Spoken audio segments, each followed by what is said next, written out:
कक्षा 9वीं की student finally आपका यहाँ वैसे सामाजिक विज्ञान का अर्धवार्षिक परीक्षा 2024-25 पे लेके आ चुके हैं। आप लोग बहुत सारे यहाँ पर कमेंट कर रहे थे कि अर्धवार्षिक परीक्षा पे लाओ, तो फाइनली आपका समाज विज्ञान के यहाँ पर अर्धवार्षिक परीक्षा पे आ चुका है। ठीक है, तो वीडियो को लाइक कर लीजिए, चैनल को सब्सक्राइब कर लीजिए, क्योंकि यहाँ पेपर लाने बहुत ज़्यादा मेहनत लगती है। ठीक है, तो जो यहाँ पर लाइक का बटन है उसे यहाँ पर जरूर से दबा दीजिए। और साथ ही आप यहाँ पर देख सकते हैं अर्धवार्षिक परीक्षा 2024-25 कक्षा 9वीं विषय समाज विज्ञान। ठीक है, पूरा अंक आपका 75 नंबर का रहेगा। समय आपका यहाँ पर 3 घंटा रहेगा। ठीक है, और आपको इस पेपर को अच्छे से याद करना, हम संपूर्ण उत्तर सहित कराने वाले हैं। तो चलिए स्टूडेंट, जो आपका सामाजिक विज्ञान पेपर वो देख लेते हैं।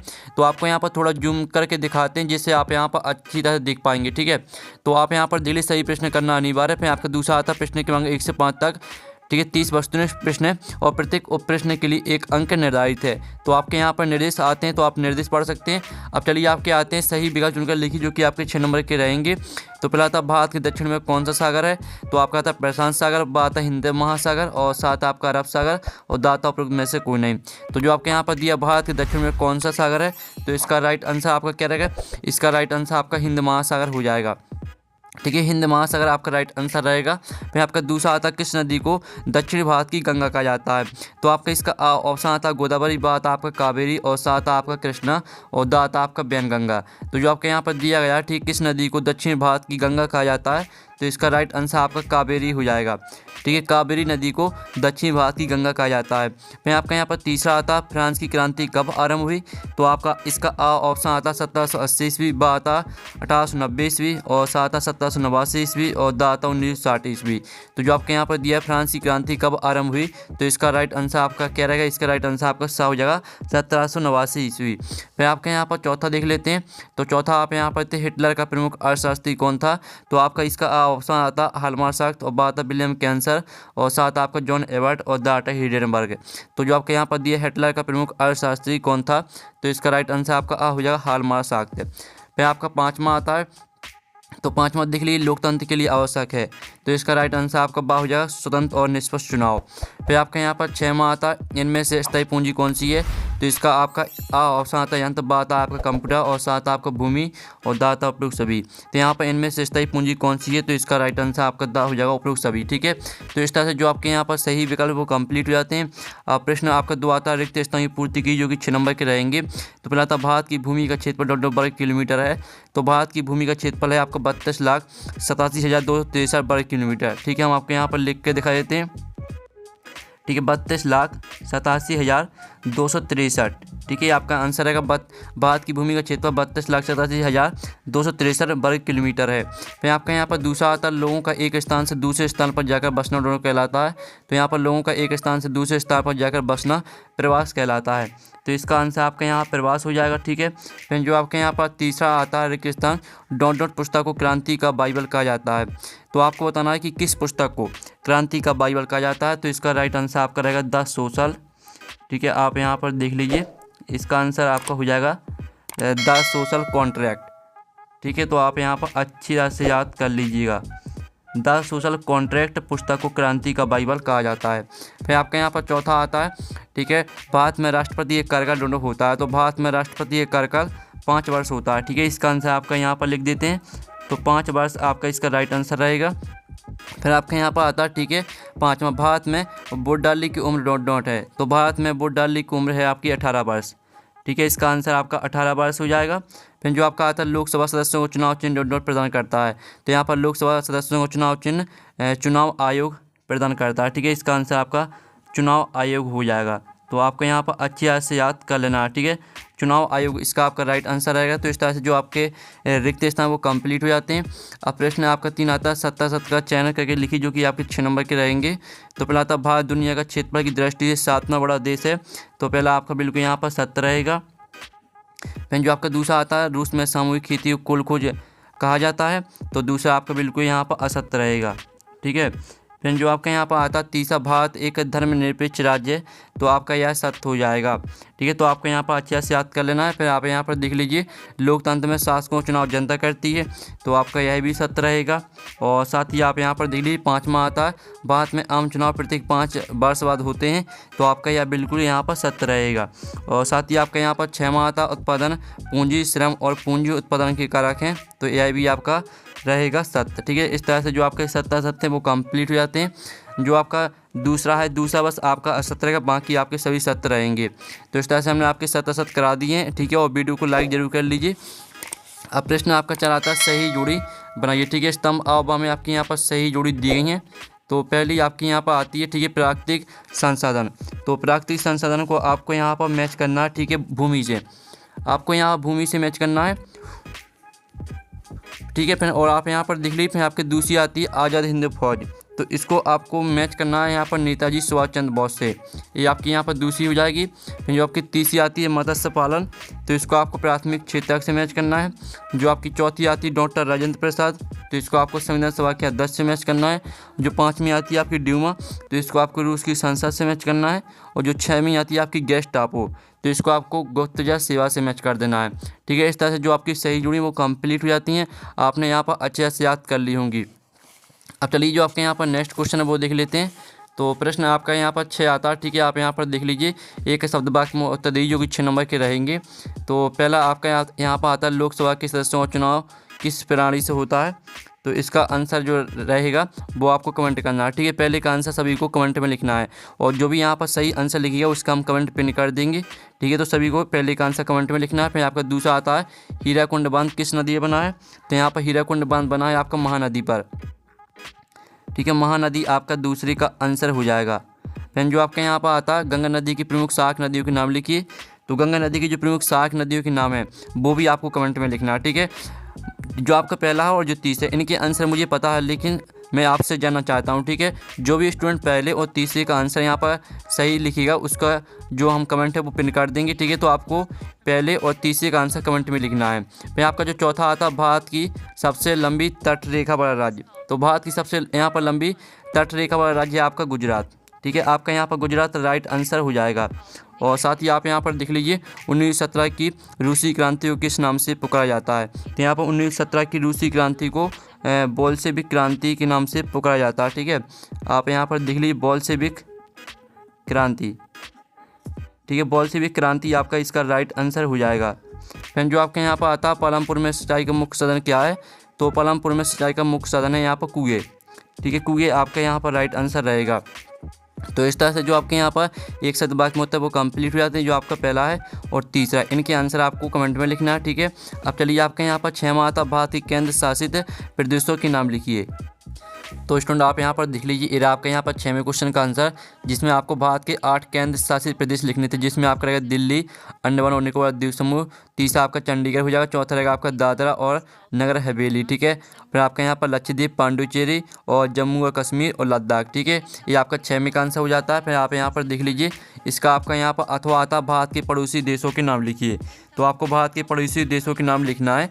तो आप यहाँ पर देख लीजिए, आपका रहेगा अफगानिस्तान, बांग्लादेश, भूटान, चीन, म्यांमार, नेपाल और पाकिस्तान, ठीक है। आपके यहाँ भारत के पड़ोसी देशों के नाम हो जाते हैं। फिर जो आपके यहाँ पर आता है यहाँ पर 7वां प्रश्न, ठीक है। ठीक है, भारत को विश्व में किन किन नामों से जाना जाता है।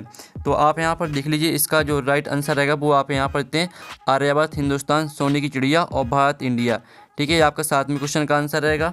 फिर जो आपके यहाँ पर 7वें का अथवा आता अव्यय तंत्र से क्या आशा है। तो इसका जो आंसर है वो हम यहाँ पर देख लेते हैं। तो इसका आंसर देखिए, किसी नदी और उसकी सहायक धाराओं से मिलकर बने जल प्रवाह की व्यवस्था को अव्यय तंत्र कहते हैं। यह एक तरह का जाल तंत्र होता है जिसमें नदियाँ एक दूसरे से मिलकर जल को एक दिशा में बहने का रास्ता बनाती हैं। अव्यय तंत्र को प्रवाह प्रणाली भी कहा जाता है, ठीक है। इस तरह से आपका 7वें का अथवा का आंसर रहेगा। फिर जो आपके यहाँ पर देख लेते हैं स्टूडेंट, आपका 8वां आता है, ठीक है। तो 8वां देख लीजिए, भारत की किन्हीं 2 प्रमुख झीलों के नाम बताइए। तो आप यहाँ पर देख लीजिए, भारत की जो आपकी 2 झीलें हैं वो है आपकी वेम्बनाड जो कि आपके केरल में स्थित है, और दूसरी आपकी चिल्का जो कि आपकी उड़ीसा में स्थित है। तो इस तरह से आपकी 4 झील दी गई हैं, और साथ ही यह कहाँ पर स्थित है वो भी यहाँ पर लिखा है, ठीक है। तो आपको सिर्फ 2 नाम याद करना है।